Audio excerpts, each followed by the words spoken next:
So yeah, it seems like the Daily Wire just have a infinite money glitch somewhere to keep pumping out terrible movies. The only thing that I would love is if these vanity projects from Jeremy Boring, Ben Shapiro and others bankrupt the company, bankrupt the company, bankrupt the company.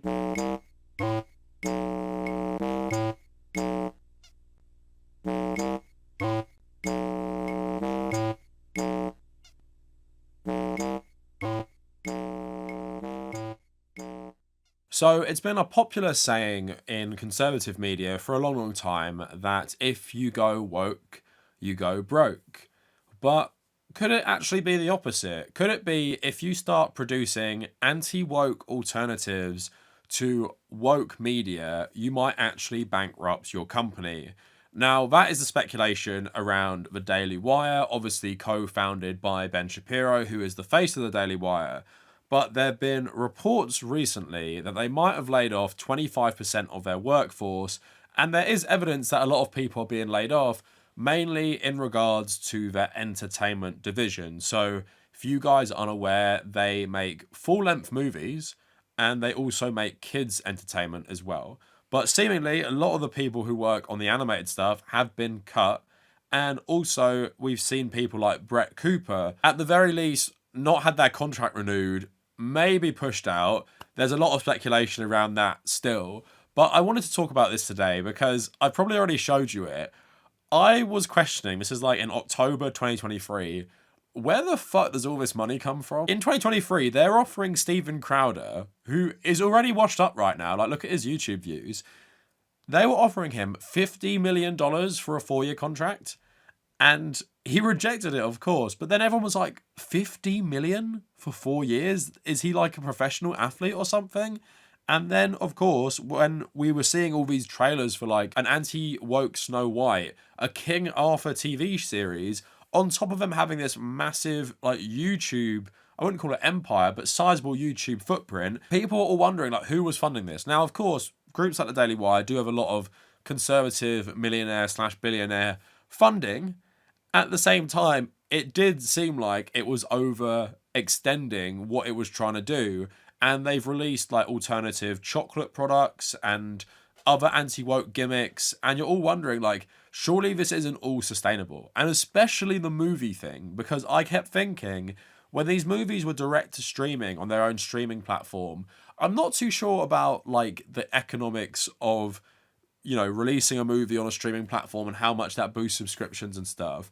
But when it is something a lot more niche, like a conservative alternative to mainstream movies, even when you get someone like maybe like Gina Carano to star in it like they did, I just don't know how much that translates, especially when movies, no matter how many like non-union actors and workers you use in it, they're always going to be expensive. And as someone who loves my movies and has listened to a lot of like autobiographies from directors and actors, I've just finished Al Pacino's new autobiography. I listened to Oliver Stone's autobiography. One thing they constantly say about movies, they're always losing money. When you're working on them, it feels like there is never enough money. So take that with something that traditionally makes its money through YouTube videos. I just think this might be part of the reason the company is going maybe bankrupt, or at least reducing its revenue and cutting its staff. And that comes with Jeremy Boring, the co-founder and CEO, essentially stepping down from this role to finish working on one of these TV shows, which I've actually spoke about. So I want to talk about all of this today and talk about the fading relevance of Ben Shapiro and the Daily Wire for a variety of factors, mostly because the whole fucking online landscape, at least in like the American context, is dominated by the right wing.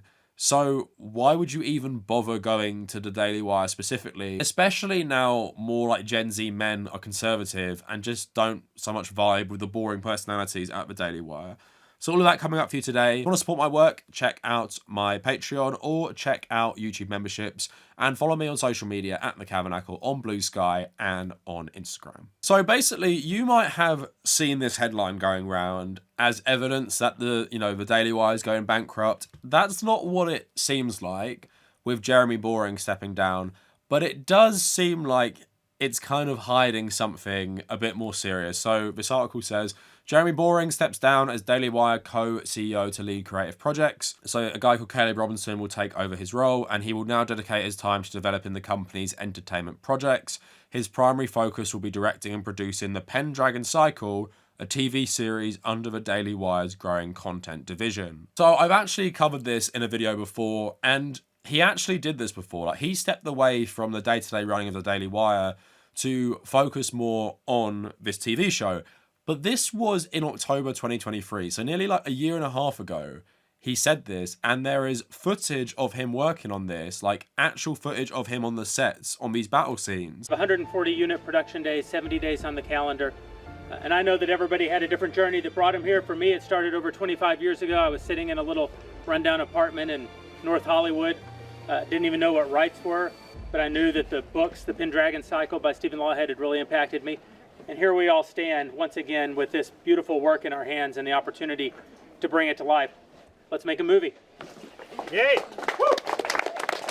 3, 2, 1, action! So what we're shooting right now is the attack on the Maradunum gates. So all of these Saxon warriors here are crashing the gates, they're going over the ladders, and then there's a huge clash in the fight. So that's what we're filming right now. It's looking awesome. We got all the different cameras in here. So far, so good. And it's a year and a half later. So you're wondering now, why has he stopped his role as a Daily Wire CEO to go over to that? Could the TV show be in trouble? And also, could they be looking to actually sell it to someone else and not run it as an exclusive Daily Wire, like, original TV show? We just don't know. But at the same time, you've seen him involved in a lot of these movies. Remember, we had that anti-trans alleged comedy, and he was starring in it, called Lady Ballers. In a world where women's sports is being transformed, the Daily Wire calls foul with the most triggering comedy of the year. Let's cut to the chase. I know you're not a woman. Hey, you don't know how he identifies. You have to get the whole team back together. It's time. We're in. I'm in. I'm in. To play Lady Ballers. Mount up.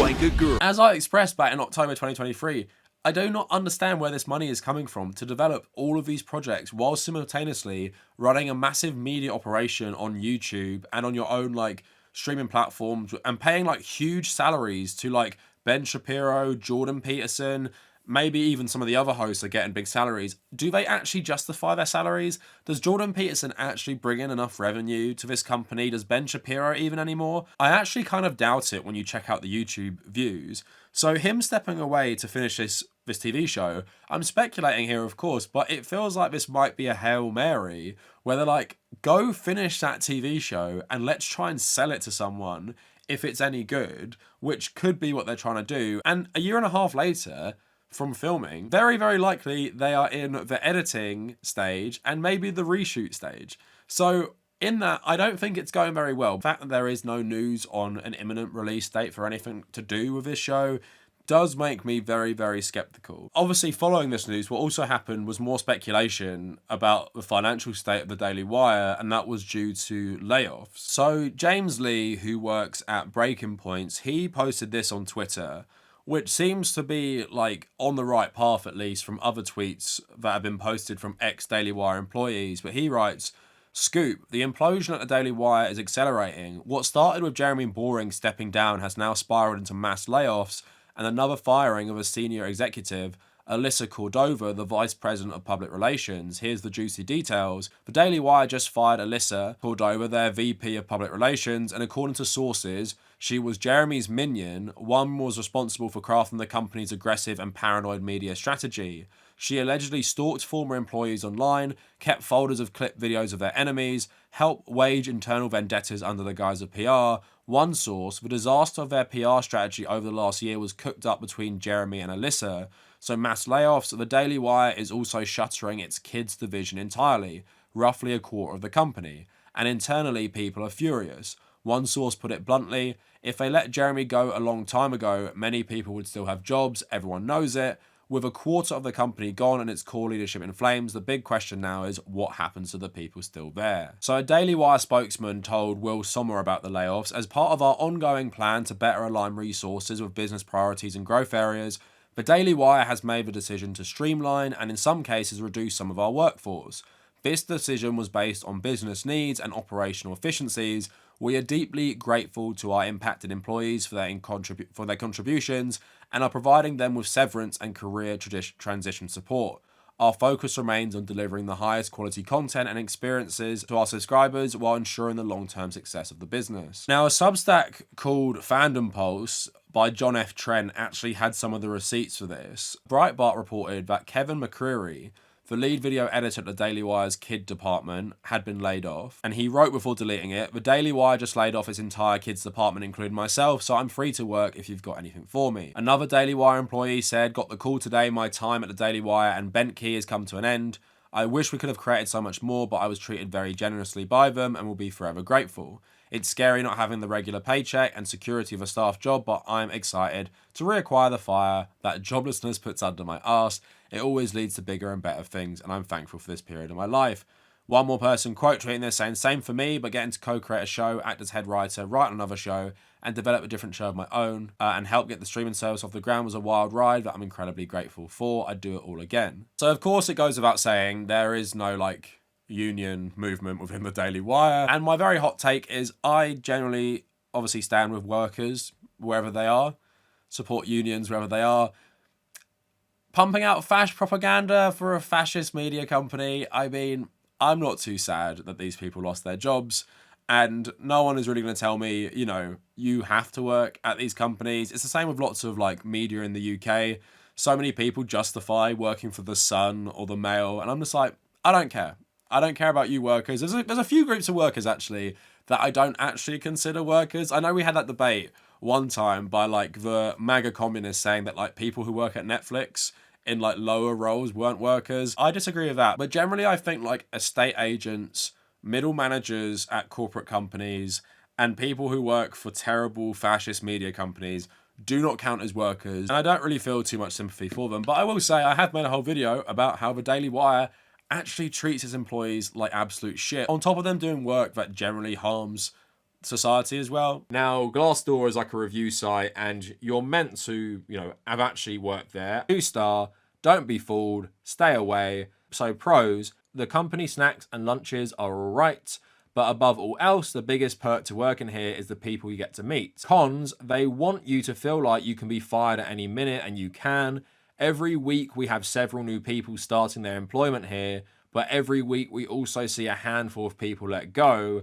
Imagine what that does for morale in a company of 200 or so. We have at least 2 to 3 people being fired every week. It's terribly demotivating and puts you constantly on guard. Everyone feels the pressure, which means they are quick to pass the blame to someone else. The corporate culture is incredibly toxic. Trust me, this is not the place to build a career.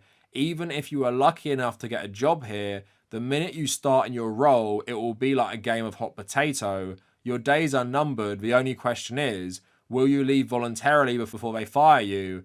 No one is allowed to feel safe ever. So that seems to happen at a lot of these places as well. Terrible job pumping out a terrible message results in a terrible culture internally, because if you're working for a pro-libertarian capitalist media company, they're going to fire you for profit eventually. It's just going to happen. But so obviously firing people at a massive company like this is not the sign of a healthy business. But also we have to look at the story of Brett Cooper, because that's another one who was let go. Now, the drama around this is very juicy, but I do not have the interest to delve into it in my research today. Basically from what I heard is she was obviously pushed out, even though she's been very nice and friendly about it. And the person who took her job, literally took the channel that she was the face of, was apparently the bridesmaid at her wedding. So there's some drama there. Maybe it's true. But anyway, what is clear is someone called Reagan Conrad, who worked as, I think, a producer on the show, is now the face of the show. So obviously Brett Cooper's growth on the Daily Wire YouTube channel called The Comment Section wasn't organic, right? It's obviously loads of money pumped into it. I think she showed a behind the scenes video before where she had 6 people working on this show. And why it was so funny is because she made it look like she had a very chill bedroom setup, because they were trying to appeal to Gen Z people. So they tried to make it look like she was just in her bedroom making YouTube videos when it was at the Daily Wire studios with loads of people around her, obviously doing every little thing on the channel. But her channel was very, very successful, and it quickly got to over 3 million subscribers, and people liked it. And she goes viral on TikTok all the time and YouTube Shorts. But yeah, they got rid of her. And if we look at her today, she has her own YouTube channel, like actually runs her own YouTube channel. I'm sure she has like editors and producers. No one at the Daily Wire is making money off this. And if we look at her views, posting just general fash propaganda, 800k views in a day, then 300k views, 900k views, 500k, 370k, 1 million views, 750k, 400k, 400k, 600k, like really insane views. The YouTube shorts are doing really well as well. So it's fair to say, if this is Brett Cooper's only job, which it probably isn't, she's absolutely like raking in the YouTube ad revenue of these videos, because they're also all long form content as well. Much more room for ads. And obviously Brett Cooper was also meant to be in that anti-woke Snow White film.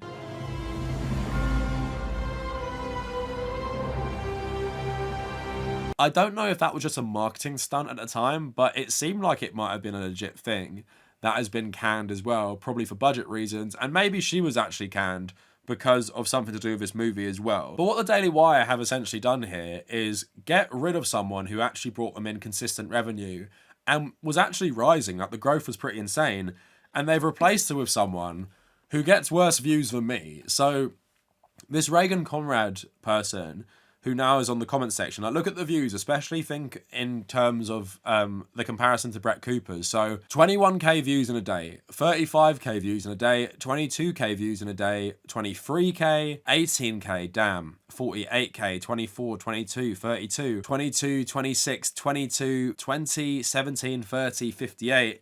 That's in the last 3 weeks. And this channel has 3.8 million subs and it gets worse views than me. Someone who has 185,000 subscribers. And that's what they've done. It's their own fault. It's clear, in my opinion, they pushed her out of the company. So they've replaced someone who gets like over 500k views a video, and on her own channel that's only new is getting between 500 to 1 million views a video that go up like twice a week, to someone who gets 20k views a video. So there already you can see it's a bad business strategy where they've massively shot themselves in the foot, especially with younger audiences. And also, because this media landscape is heavily male dominated and most of the people who watch it are men, you're also really sectioning off your ability to attract women to this environment as well. And that also happened because they kicked Candace Owens off a bit before this too, because she was criticizing Israel. Now, these people like Ben Shapiro and Jeremy Boring, they framed it as her essentially being fired for being anti-Semitic. Candace Owens is like Nazi level anti-Semitic. At the same time, that is pretty much like a requirement to join the Daily Wire. It's because she started criticizing Israel, and it was pretty mild to start with as well. But at the Daily Wire, and Ben Shapiro said as much, you can't criticize Israel. Right, so let's do the elephant in the room for just a moment, because I saw you this week on Piers Morgan. He asked you repeatedly about Candace. You repeatedly basically said I won't talk about that. Want to talk I'll say that it. here too. Yeah, and that's fine. And can you at least talk to just sort of where it's at now? She's not with you. She's free. She's free to do whatever she wants to do, to be wherever she wants to be. And the difference between a publisher like the Daily Wire and a platform like Locals is obviously that a platform should have a very broad range of speech that it allows, including speech that maybe even the creators don't believe is inside what they would consider to be the Overton window. It's a very different thing than direct subsidization of particular opinions. That means that there is no moral obligation for the Daily, and there's no free speech problem with the Daily Wire saying we don't wish to pay a particular host, or that host saying I don't wish to work here anymore, because again, there's a parting of the ways that is not really open for discussion at this point. So you're allowed to say you reject foreign aid to Israel. That's what Matt Walsh says, and that's allowed, even though we know Matt Walsh hates Jews as well. But you actually can't criticize the actions of Israel, which Candace Owens did. Now, even though she is more extreme than most of these people, Candace Owens, again, is someone who is popular and is still rising and has that appeal to a different demographic than most of the hosts of the Daily Wire. It's cutting 25% of its workforce, and it's fired two very popular hosts who probably have the most appeal with certain demographics of people, mainly, I'd say, like young Gen Z and millennial women, and then you're stuck with these old hosts who increasingly are just becoming irrelevant. So on that note, if we look at Ben Shapiro's YouTube views, I remember maybe when I was like starting, this guy's views were so insane, but if I look at them now, 56k in the day, 94k, 190, 63, and then 21, 230, 31, 55, 158, 34, 34, 172, 245. So those views are fine and everything. Like they're nothing to sneeze at. Would they justify his insane salary? I don't think they would, because when they're offering someone like Steven Crowder 50 million for 4 years, which is over $10 million a year, you'd imagine that the co-founder and CEO is probably on something similar, maybe a bit less. I don't really know how this would work, but you'd imagine he's on a lot of money. And these views don't really justify his salary, and I'm guessing he probably doesn't work too much on the other sides of things. And if we go to like Michael Knowles' channel, he has 2 million subs. Again, like, not great. 17, 78, 17, 160, 19, 39, 53, 39, 37. So again, there's another one right there. Is he worth his salary? Having like over 2 million subs and pulling in 12k views per video, I would say he's probably on pretty good money as well. And I don't think this would justify it, especially if you remember, there's a team working on this. So it's not just like one guy working on his own, like filming, editing, uploading, doing the thumbnail. They have a whole team for this who they're going to be paying. When you're having like 37k views or 12k views, does that justify a team of people to work on that in terms of a salary for a successful business? I'd say no. And then you have someone like Andrew Clavin. I don't know how much he gets paid, but his views are just like terrible. But again, worse than mine. So you have two people that you're paying to be YouTube hosts on your YouTube channel who get views worse than mine. And I am not rolling in money with my yearly salary making YouTube videos, and I'm one person. So are these people justifying their massive salaries? I'd say no. And you have like older white guys who are really unrelatable. And just like their interests and what they like, they're so out of touch with what younger conservatives want. And there's just other people who talk about politics. They're more extreme, but they do other things that appeal to Gen Z more. Like even someone like Asmongold, like absolutely hate him. Don't find him relatable personally, but that's what people want. They want someone who's going to talk about gaming more. They want people like Sneeko or Aiden Ross or anything like that. They don't want to listen to Ben Shapiro rant about something super niche and political. Even with like Candace Owens and Brett Cooper, they're talking more about pop culture stuff intertwined with the politics a bit more, and it comes across as more natural because they are younger, they are more engaged with the conversation. Obviously, these people are all terrible people who are all, in my opinion, fascists, but that is why the Daily Wire, as this more traditional organisation, is dying. And something I think we're seeing generally with just media overall, like it's not even related to politics media. You have politics media like Daily Wire and TYT, you have gaming media, and across the spectrum, it feels like people are shifting more away from these massive, like collective YouTube channels to individuals. They prefer individuals now. They prefer individual YouTubers. They prefer individual streamers, and they don't care so much for like traditional news organizations like TYT, IGN, Daily Wire, because I guess to them, it just feels too impersonal. It feels too corporate and it feels too sanitized. Like you're not actually getting news from real people, even if they do have a cast of characters you can engage with, because they're beholden to shareholders, they're beholden to people who fund this operation, and they're beholden to a lot of other people, not just the audience, where Asmongold can say whatever the fuck he wants, because what consequences does he really face? He said the most disgustingly racist thing I've heard a mainstream streamer say, and what, he was suspended from Twitch for like 2 weeks or some shit like that. Whereas like these people who work for these companies, they know they have to answer to other people. So they can't say whatever they want. And I think generally as people get more radicalized online, they just even want more unhinged shit at this point. And it feels like Daily Wire and groups like TYT are becoming a bit more of a relic of the past, where this used to be the business model, but not anymore. But the caveat with the Daily Wire is it seems like they have massively overextended themselves to make so much fascist propaganda for kids and in terms of TV shows and movies. And they've also fired two of their more popular hosts, where the rest of them are all having declining views. So they're just shooting themselves in the foot while extending themselves way too far. So that's why you're seeing the decline and seeing loads of people lose their jobs at the Daily Wire. And hopefully it's a signal that it is going to completely implode, because even though it's fading in relevance, the world would be a better place if it didn't exist. So that is just an update. Let's see if it actually goes completely bankrupt. I would love that, but I would be surprised as well. And that is it for the video. Let me know what you guys think in the comments. And if you made it this far, thank you for watching.